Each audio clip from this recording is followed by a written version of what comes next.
El tema de hoy, al continuar con el pensamiento del maestro Eckhart, es tratar de poner sobre la mesa aquella intelección que Eckhart ha desarrollado para comprender por medio de las razones naturales, como es su proyecto de trabajo, comprender la filiación divina o la deificación. Comprender la filiación divina o la deificación exige la correlación de los órdenes de lo divino, lo natural o físico y lo moral. Esta correlación de órdenes no es un añadido metodológico ni una exigencia epistemológica que viene de razones estrictamente metódicas o de comprensión de la ciencia, sino que ahonda, se nutre, procede, diría yo, de lo que Eckhart entiende por filiación o deificación. Por lo tanto, lo que vamos a hacer es, en primer lugar, centrarnos en la noción de principio, fundamentalmente a partir del comentario que él está haciendo al Génesis, al Evangelio de Juan y algunos elementos que proceden en las cuestiones parisinas sobre la comprensión de los primeros versículos del prólogo de Juan. Este conjunto de afirmaciones no es un conjunto de afirmaciones sistemáticos en forma estable. Eckhart está buscando sus razones, buscando la comprensión, sobre todo cuando nos referimos al contexto de las cuestiones parisinas.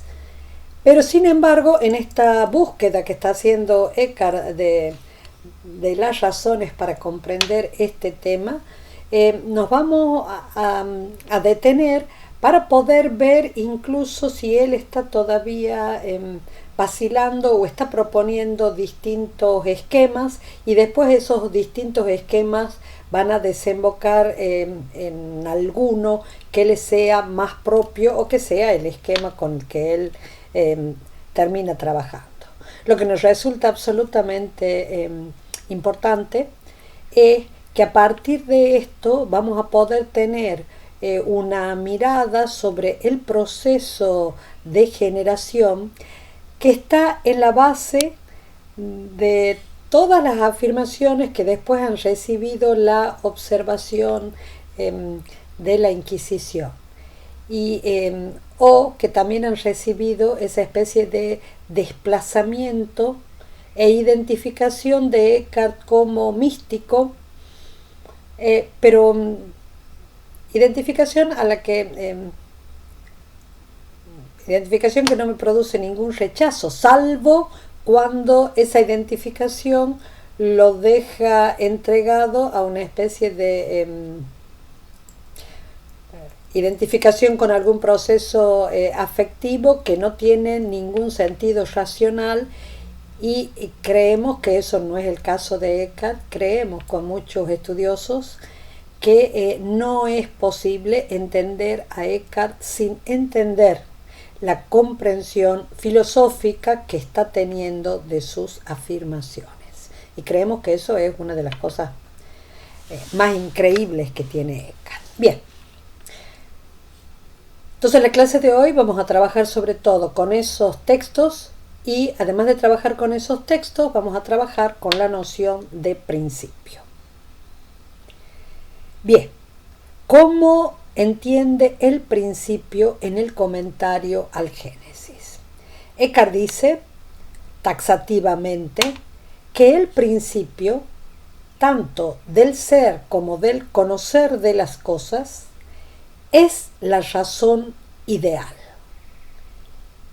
Quiere decir, la razón de la misma cosa, la misma esencia de la cosa, el qué de la cosa y el porqué de sus propiedades. Estas son afirmaciones, definiciones que da Eckhart sobre la ratio ideal. el qué de la cosa, el porqué de la misma cosa, la misma esencia de la cosa. Por eso dice que el metafísico, que es el que está considerando la entidad de la cosa, no mira nada exterior, no mira ninguna causa externa, no atiende ni a la causalidad material ni a la causalidad final, porque atiende a lo intrínseco. Y esto intrínseco, propio de cada cosa, es la razón ideal de cada cosa. Vamos a tratar de preguntarnos después por qué le llama, por qué lo entiende como razón ideal. Bien. Sigamos en esta misma línea de afirmaciones que Eckhart está trabajando, agreguemos otra serie de elementos y después vamos a tratar de ver cuál es el problema que estas afirmaciones tienen. Principio es entonces razón inmanente de las cosas, causa intrínseca que sólo puede pertenecer al orden de la causalidad formal. Veamos la siguiente caracterización que después vamos a ver de otra manera en Eckhart. Por ende, esta razón ideal es lo más íntimo. No hay algo por detrás de ella. Quiere decir que no hay una razón de la razón. Quiere decir que es un porqué que no tiene porqué, esta expresión que ha pasado tanto al comentario, es un porqué que no tiene porqué. Problemas del sol sobre el rostro. Decíamos que esta razón ideal en su carácter de algo inherente, de algo que es íntimo a la misma cosa, lo más íntimo a la misma cosa, no tiene algo por detrás de ella y de algún modo eso es lo que nos permite señalar que es un porqué, así como decíamos que es el porqué de cada cosa, es un porqué sin otro porqué ulterior, un porqué sin porqué, como ha quedado en la tradición, un fondo sin fondo. Nos detengamos mucho en esta afirmación de la ratio ideales como la intimidad de la cosa para que lo comparemos después con las afirmaciones que Eckhart haga sobre qué es la exterioridad en una cosa, que de ninguna manera equivale a lo físico, ¿no? Ese tipo de contraposición no es posible establecer en Eckhart. Por lo tanto, la razón ideal es en cada cosa la causa de todas las propiedades y todas las pasiones que están en ella. Por ende, cabe hablar también de razón ideal o principio esencial. Bien, esto es uno de los elementos centrales. Y por ende, cuando estamos pensando en cuáles son las condiciones de estos principios esenciales,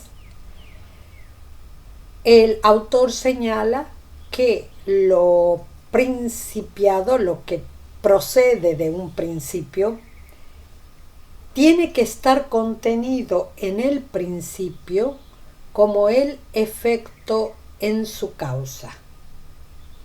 Y en su causa, lo que procede del principio es más eminente que en sí mismo.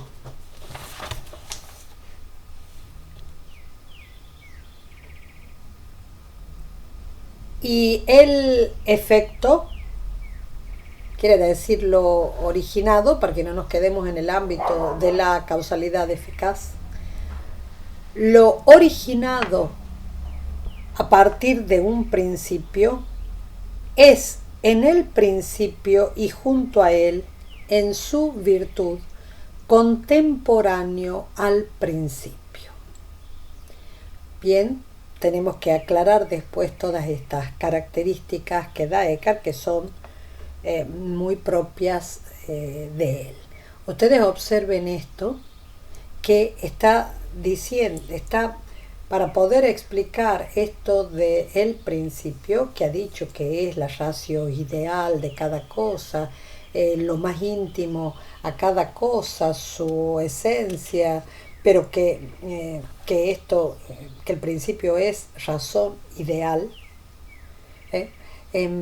Nosotros tenemos ya de antemano una especie de dificultad al escucharlo, porque cuando escuchamos lo del principio como razón ideal, inmanente a cada cosa, que está en cada cosa, y entendemos que es principio de todas sus acciones, principio de todas sus propiedades, principio de todas sus pasiones, entonces después estamos escuchando esto de ser contemporáneo al principio, existir más eminentemente en el principio que en sí mismo, ¿sí?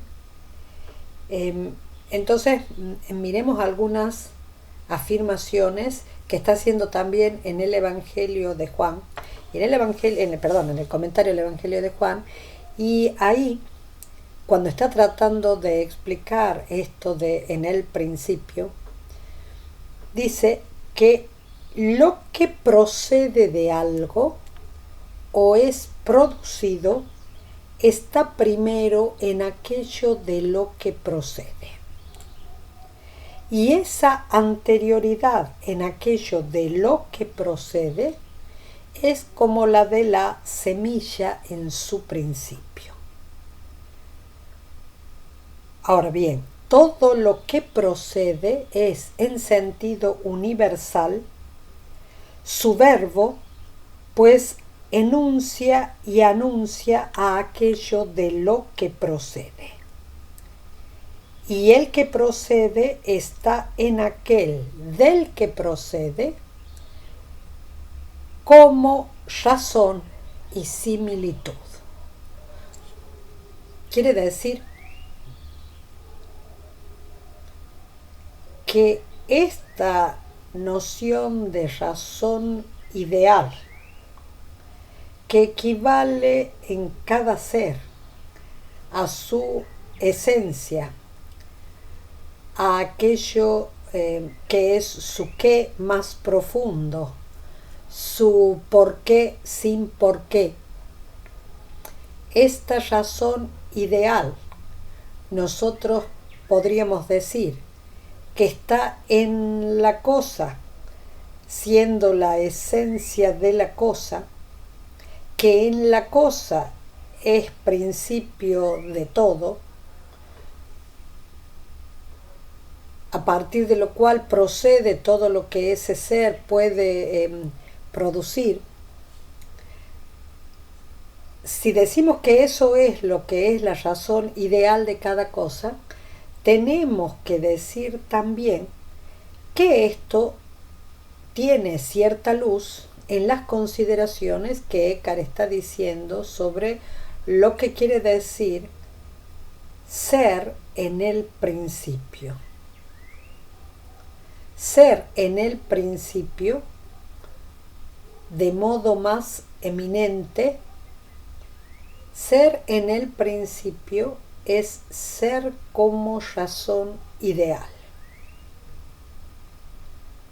Y este ser como razón ideal, si bien tiene eminentes antecedentes en la concepción de las ideas de Agustín y eminentes antecedentes en la concepción de Escoto Eriúgena y las causas primordiales, por supuesto que sí, es notorio. Si bien tiene eminentes antecedentes en esto, Eckhart va a proceder de manera diferente porque va a formar parte de esa especie de estructura en donde todos los órdenes están vinculados de un modo notablemente distinto a cómo lo hace Scott Eriugena y a cómo lo hace Agustín. Entonces, ¿cuál es este problema? Que es como si nosotros pudiéramos decir, bien, ¿en qué quedamos? ¿En qué quedamos si efectivamente podemos comprender que en cada ser hay algo intrínseco, íntimo, inherente, que lo tenemos que poner en el orden de la causalidad formal, porque no lo podemos poner en el orden exterior de la causalidad eficiente o de la causalidad final? Perdón, no lo podemos poner en el orden de la causalidad, perdón, estoy diciendo tontera, no lo podemos poner en el orden de la causalidad eficiente o de la causalidad material. Si bien eso es así, si bien eso es inherente, ¿cómo podemos explicarnos que podemos entender que su inherente sea principio de todo lo que procede de él? Perfecto, hasta ahí podemos entender. Pero ¿cómo podemos entender que esa causalidad, que esa razón ideal, razón inherente, tenga un principio y que ese proceder desde un principio no involucre salir del orden de la causalidad formal? ¿Cómo podemos comprender que no necesitemos mirar a algo exterior cuando lo entendemos? ¿Cómo podemos entender que esto que está siendo principio es a su vez originado? Porque en algún momento en las explicaciones de Eckhart tenemos que ver qué vinculación existe entre esto que es producido y su principio, y por qué sin embargo está siendo dicho que en cada ser su principio es la razón ideal y es la esencia de las cosas. Y ahora, ¿qué es lo que le pasa? ¿Eso está originado? ¿De qué modo tenemos que entender esta originación o este proceder para decir que no hay otro porqué? Que es un porqué sin porqué, que es un fondo sin fondo. Ese es el problema. Por eso estamos recurriendo, para tratar de entender algo, ese problema, a estas correlaciones que establece Eckhart entre el principio y lo originado por un principio. Lo que sí nos resulta claro es que lo originado por un principio se encuentra en el principio. Eso nos resulta claro, que está primero en aquello de lo que procede. Que está primero también nos resulta claro. Lo que tenemos que aclarar es qué quiere decir ese estar primero, qué quiere decir esa anterioridad.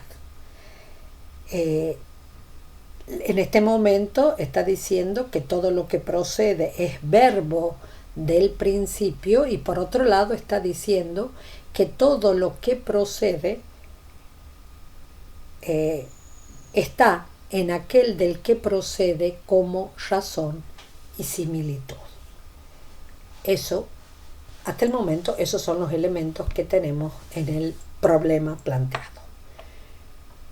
Quiere decir que ahora miremos los esquemas, por decirlo de alguna manera, miremos los esquemas con los que Eckhart ha tratado de comprender esta afirmación. Lo que procede, vamos a dar primero un primer esquema. Lo que procede tiene en la cosa el modo de la forma inherente. Esa forma inherente es una imagen orientada a su ejemplar. Ustedes observen hasta qué punto está siendo subrayada la causalidad formal. El proceder implica poseer el modo de la ejemplaridad. Forma inherente, imagen, ejemplaridad. Eso es una especie de primer esquema, vamos a ver de ese primer esquema, qué hace Eckhart con ese primer esquema, ¿no? Esto es un esquema que vincula muchísimo la forma inherente con la imagen. Y no podemos sino decir que este acento puesto en la imagen se mantiene a lo largo de todos los esquemas posteriores de Eckhart, ¿sí? Forma inherente, imagen, relación de ejemplaridad. Un primer esquema. La inherencia es imago y por lo tanto dice relación con el ejemplar. Si nosotros entendemos esta relación de la imago con el ejemplar al modo de la imago en el pensamiento platónico, tenemos una dificultad. Bien, sigamos pese a las dificultades de esa suave brisa que nos abre la ventana y nos deja directamente expuestos al sol. Decíamos entonces que hay un primer esquema para tratar de pensar por qué está diciendo que es un por qué sin por qué y que hay una razón ideal que es la esencia intrínseca, inmanente de las cosas y que eso es lo más íntimo de una cosa. Porque sobre todo cuando esto tiene que ver con ser principiado. Entonces un primer esquema es esta forma inherente que es imagen. Esta forma inherente que también, según los elementos que ha dado en el comentario o en la exposición al Evangelio de Juan, esta forma inherente que también podría ser dicha universalmente verbo, y esta forma inherente que tiene por supuesto la tensión de la ejemplaridad. Ese es un primer esquema. Digo que es un primer esquema porque me ha servido pensarlo como esquemas diferentes para poder ver cuáles son los matices que está buscando o cuáles son las categorías que está encontrando Eckhart para pensar el problema.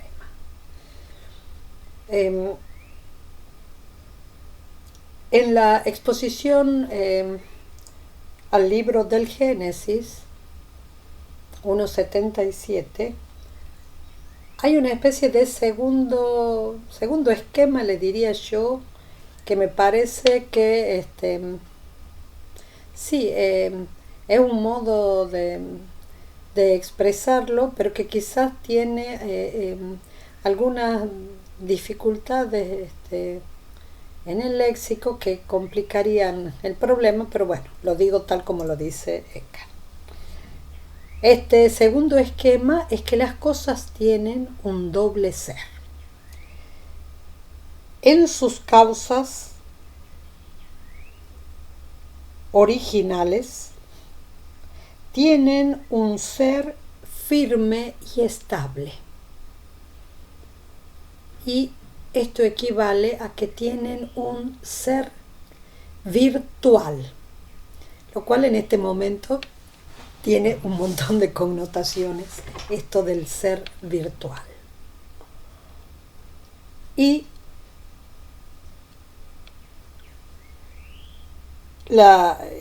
el otro ser, que es muy llamativo, lo que dice Eckhart, fuera, en la naturaleza de la cosa, en el que tienen una forma propia, quiere decir un ser formal, un ser virtual, firme y estable, un ser formal, en la naturaleza de la cosa, que no tiene la firmeza ni la estabilidad que tiene en su causa. En su causa poseen un ser virtual. Fuera, y observen que estamos diciendo fuera, cuando hemos dicho antes que es lo más íntimo, que esa forma inherente es lo más íntimo, y ahora en relación al ser virtual, este ser formal queda fuera, fuera en la naturaleza de la cosa, poseen un ser formal. Ese es el otro esquema. Digo que la dificultad de este otro esquema es que no podemos evitarlo, o Eckhart no puede evitar decir que es un doble ser. Y este carácter del doble ser es el que tiene dificultades, decíamos, a nivel de léxico, porque después vamos a tener que apartar de ese ser virtual la noción de entidad. Por eso digo que en este momento este esquema que está dando Eckhart es un esquema que sigue trabajando con dificultades reales. Un tercer esquema, que la verdad que esto me ha permitido entender algunas dificultades en orden a la unidad del proceso. El tercer esquema es cómo sería ese proceder en las realidades análogas y cómo sería ese proceder en las realidades unívocas. En las realidades análogas, proceder, dice Eckhart, equivale a descenso. Lo que procede se encuentra debajo del principio. Debajo quiere decir inferior, imperfecto, no igual. No está junto al principio, es otro en la naturaleza, no es el principio. Pero en cambio, y por eso tenemos que mirar de otro modo esta noción de imagen para entender que no equivale a la diferencia de rango entre la imagen y el modelo que está presente en la tradición platónica. En las realidades unívocas hay igualdad entre principio y principiado. Por lo tanto, lo subrayo, lo digo con toda la fuerza del universo, ser originado no equivale a participación. No equivale a participar de su naturaleza, sino a recibirla íntegramente y siempre de su principio en igualdad con él. Como no hay diferencia de naturaleza, el que procede puede ser denominado hijo de aquel de quien procede, porque no se distingue por naturaleza, sino en la persona. Quiere decir, y observen esto porque esto también nos da una pista muy importante.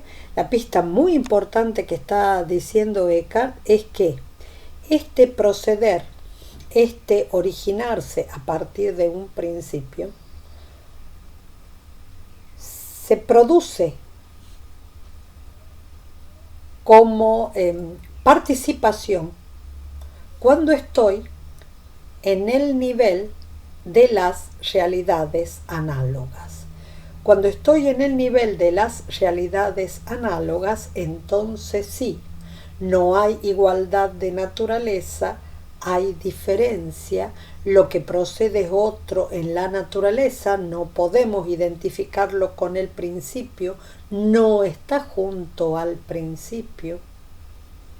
Eso es de una manera. Proceder implica que lo que procede no es equivalente a aquel del cual procede. Pero en las realidades unívocas, dice Eckhart, sí hay igualdad entre principio y principiado. Y por lo tanto no hay aquí participación de la naturaleza, porque la naturaleza se recibe íntegramente y simplemente a partir de su principio. Y entonces, si no hay diferencia de naturaleza, el que procede puede ser denominado hijo, porque solo hay diferencia de persona. Una afirmación que voy a hacer ahora y después voy a ver si me es posible articularla. Ahora la voy a decir sin matices y después la voy a tratar de decir estableciendo algunos matices.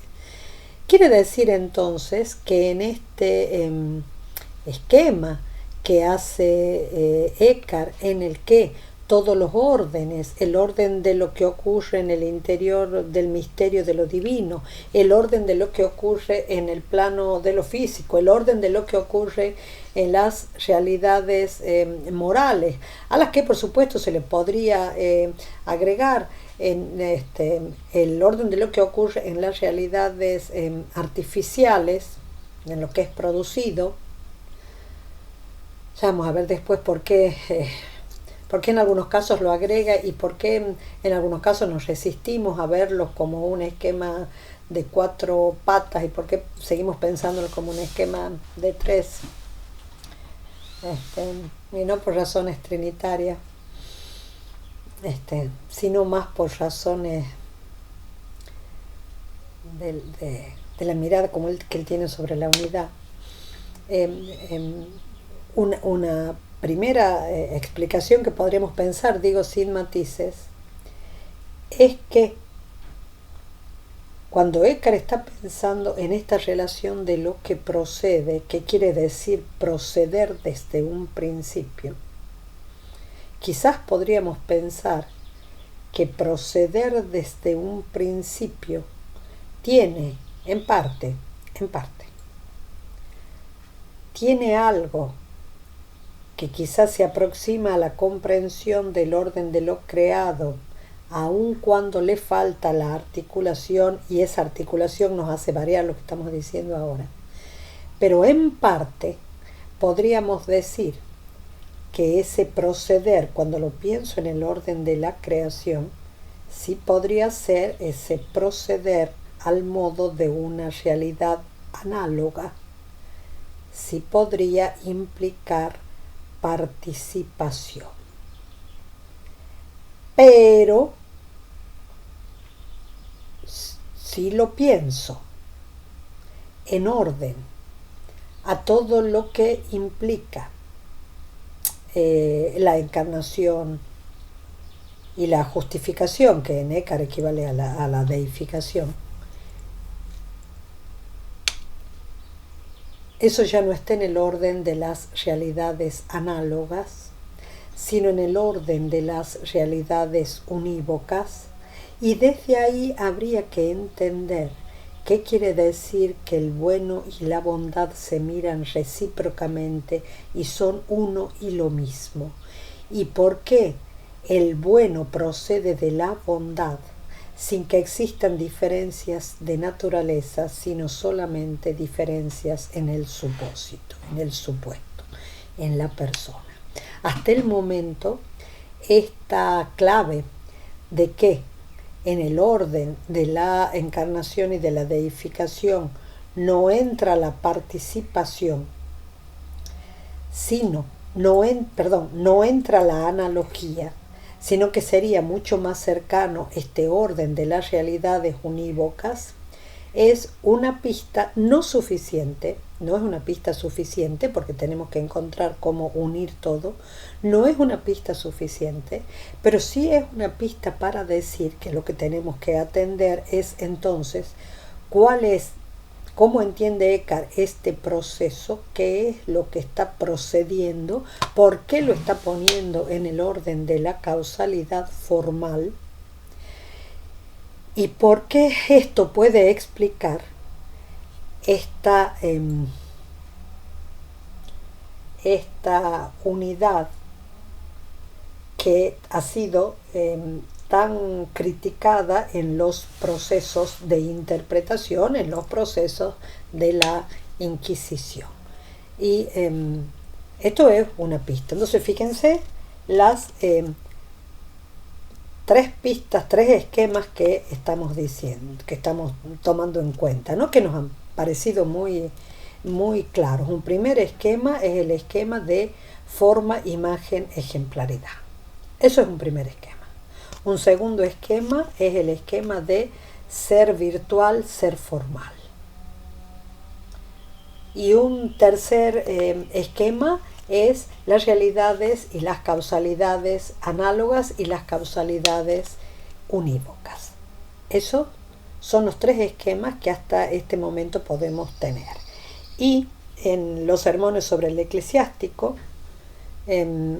por eso, Eckhart puede decir que el principio es el Padre y el Verbo es el Hijo, y utiliza una imagen preciosa que es el Verbo, el fruto, era en el principio, esto es, en la flor, en lo divino. El fruto es la flor y está en la flor, ¿no? Bueno, esto que ha sido tomado por Meister Eckhart. Después yo lo he encontrado, que me ha impresionado en su momento, lo he encontrado en una obra de teatro de Claudel, esta relación del principio del verbo fruto y estar en el principio como cuando el fruto está en la flor. Pero bueno, de alguna manera esa imagen tiene muchísimo que ver con esto de la inherencia, la intimidad, con esto de la anterioridad, que quiere decir estar en el principio. La pregunta es si la pregunta sobre esto es si estar en el principio implica ya hablar de entidad, o sea, la dificultad que vamos a encontrar y que vamos a tratar de desarrollar ahora es qué quiere decir esto en términos de entidad. ¿Por qué Eckhart se aparta de la comprensión de Tomás de Aquino? ¿Por qué se aparta de una comprensión que tenga que ver con, porque él pone en otro lugar la entidad? En el sermón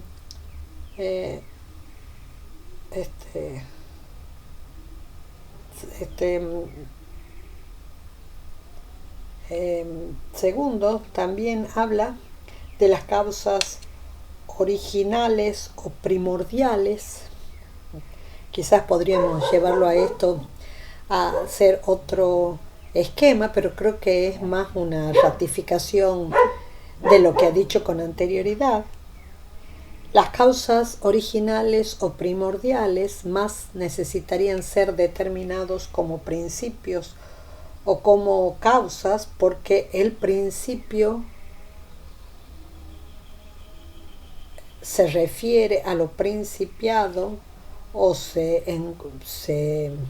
entrega a lo principiado en su totalidad. Principio, es decir, las causas originales o primordiales, en el sentido de Escoto-Eriúgena, las causas originales a las causas primordiales más necesitan ser denominadas principios que causas. ¿Por qué? Porque se anula en ellos el proceso de participación. En cambio, las causas esenciales, esto de la razón formal como la identidad, la esencia, el porqué de la cosa, las causas esenciales son causas análogas. Quiere decir que ahí sí tenemos participación, porque no todo lo que está en lo que lo origina desciende a lo originado. Quiere decir que esta observación que hace Eckhart en uno de los sermones, en el sermón tercero, esto que hace Eckhart en el sermón tercero tiene muchísimo que ver como ratificación de lo que decíamos antes sobre esto de si en alguna medida estaríamos pensando en comprender la comunicación del ser y estaríamos pensando en comprender la creación bajo el proceso de las causas análogas y bajo el proceso de la participación, pero en comprender la deificación desde las realidades unívocas y ya no como participación, sino como filiación. Lo que tenemos que preguntarnos entonces es si todo esto, esta complejidad de las distintas realidades no tiene un centro, y sí, tendríamos que decir que sí tiene un centro, y ese centro no es el de la creación, sino el de la deificación, y por ende el modelo, lo que pauta todo el proceso, lo que pauta incluso los procesos de las causalidades análogas, es el modelo no análogo de la generación. Por lo tanto, no es que tengamos que ver la creación como el punto que me permite leer todo, sino por el contrario, la filiación como el punto que me permite leer todo. Y por ende, esta causalidad, este principio unívoco que está presente a nivel de la generación, es lo que me permite darle otro sentido a la causalidad que está presente en la creación. Y quizás por eso, ahí he encontrado yo, no sé si será factible, pero ahí es donde encuentro toda la posibilidad de comprender qué quiere decir una imagen que se desnuda de imagen. ¿Sí? Ahí me cierran un montón de cosas. Entonces, miremos otro elemento que es lo que asume una dificultad primordial en todo esto, y ese otro elemento es qué pasa con la entidad en todo este proceso. ¿Por qué? Porque hay una dificultad, y la dificultad está absolutamente expresada en el Liber de Causis, que es muy importante también para el pensamiento de Eckhart, y que tiene que ver, bueno, con la forma de entender la causalidad. Y fíjense, ya en las cuestiones parisienses está citado el Liber de Causis, y está citado precisamente para entender el proceso causal. El principio no es nunca lo principiado. Nada está formalmente en la causa y lo causado si la causa es verdadera causa. Nada está formalmente en la causa y lo causado si la causa es verdadera causa. Entonces quiere decir que aquí vamos a poner el Liber de Causis más en el ámbito de la causalidad, y vamos a ver hasta qué punto Eckhart toma y deja la noción de la causalidad y se orienta mucho más a esta relación con el principio. ¿Por qué? Porque si hay algo a lo cual le corresponda eminentemente la razón de lo causado, si hay algo a lo que le pertenezca intrínsecamente como algo que necesito entender que forma parte de la razón de lo causado, es la entidad. A la entidad le corresponde la razón de lo causado. Por lo tanto, cuando predicamos el ser respecto de algo, lo que hacemos es afirmar su carácter creatural. Porque no puede haber ente sin procedencia o descenso. Si hay entidad, quiere decir que hay algo causado. Por lo tanto, es en su mismo llegar a ser, antwerden, en el alemán de Eckhart, en su mismo llegar a ser, descubrimos la razón de ente. Quiere decir que cuando pensamos el ser, estamos pensando en algo a cuya razón pertenece la noción de creable. Muchas cosas nos hacen acordar a Avicena. Por lo tanto, si Dios es principio del ente o del ser, entonces no es un ente o un ser, porque se identificaría con lo principiado.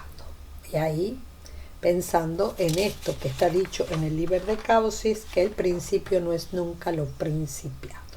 Quiere decir que si Dios es principio del ente o del ser, entonces no es ente o ser. Si las cosas creadas son formalmente ente, entonces Dios no lo es.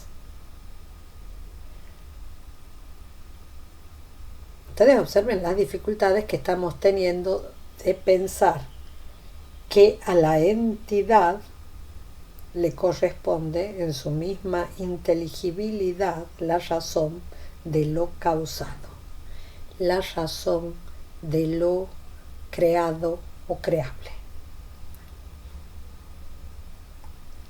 ¿Qué queremos decir cuando decimos que entonces Dios no es ente o ser? Que hay una especie de excedencia sobre la entidad, que esto es lo que está afirmado en estos escritos, que son escritos primeros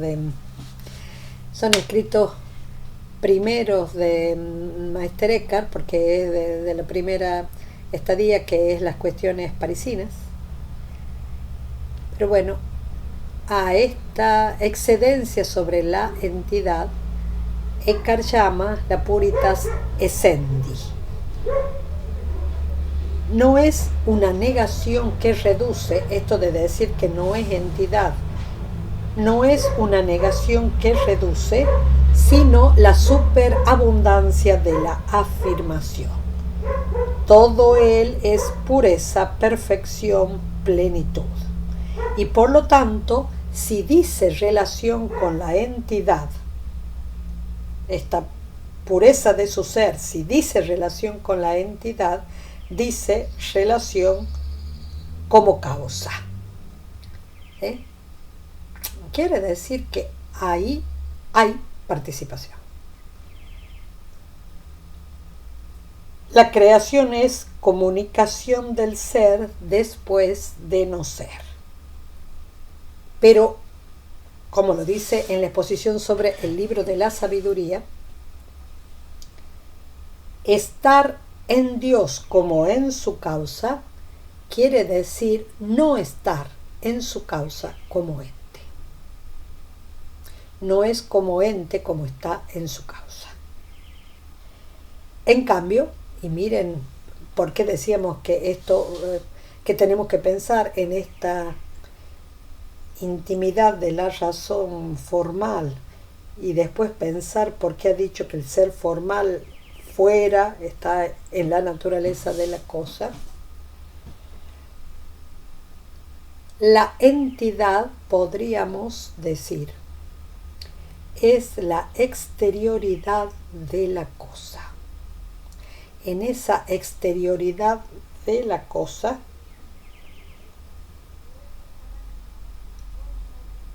lo que encontramos es esto que tiene su principio, que es su intimidad. Pero sin embargo, este principio que es su intimidad,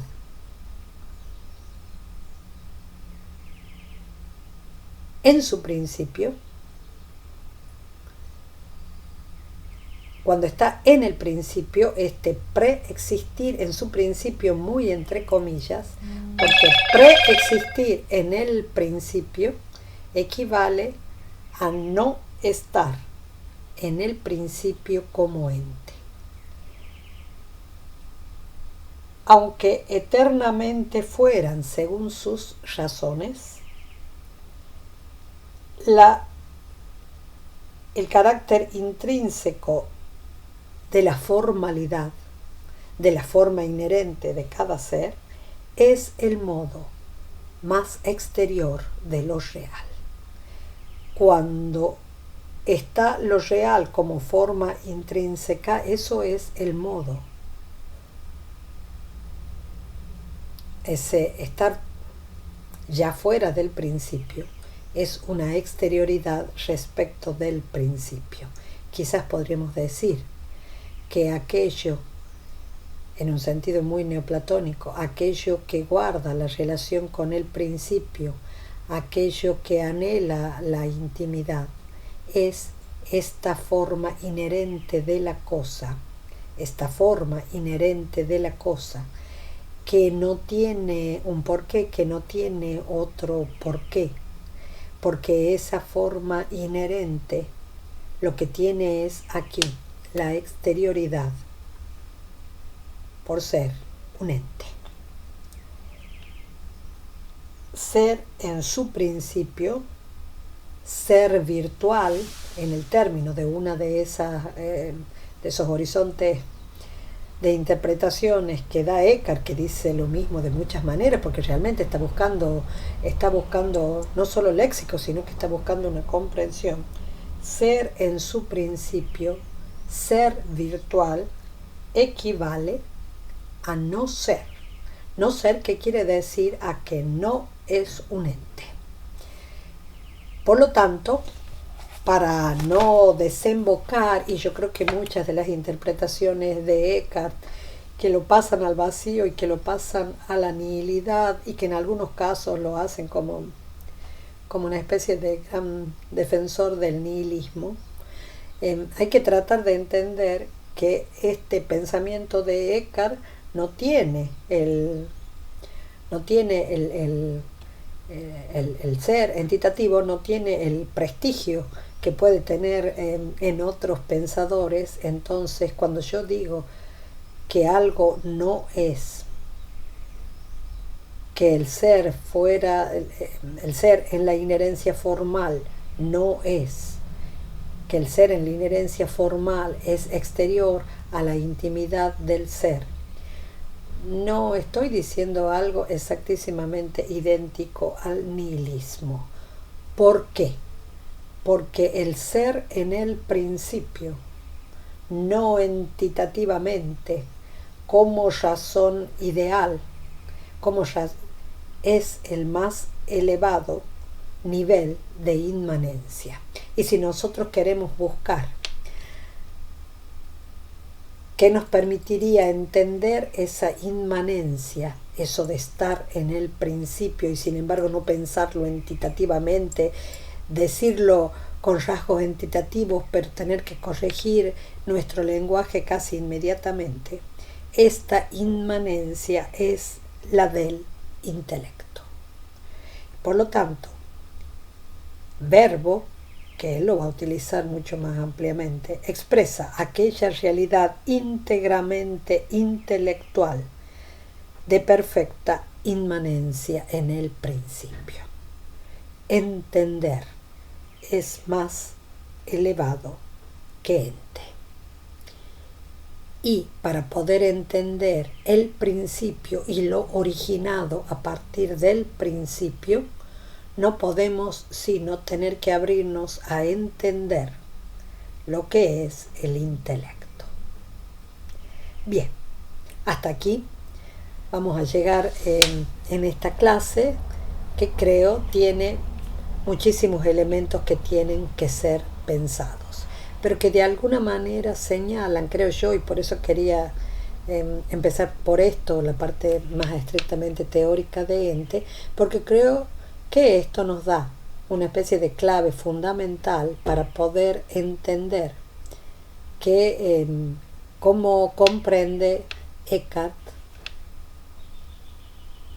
el proceso de filiación y de deificación. Y yo sí coincido con Kurt Flash cuando dice, pone entre comillas la mística alemana, pone entre comillas mística, y trata de mostrar que todo lo que Eckhart entiende lo hace apoyándose en un profundo sustrato de intelección filosófica. Bien, ese ha sido el propósito de esta clase, más allá de la inmensa atracción que experimentamos por el maestro Eckhart.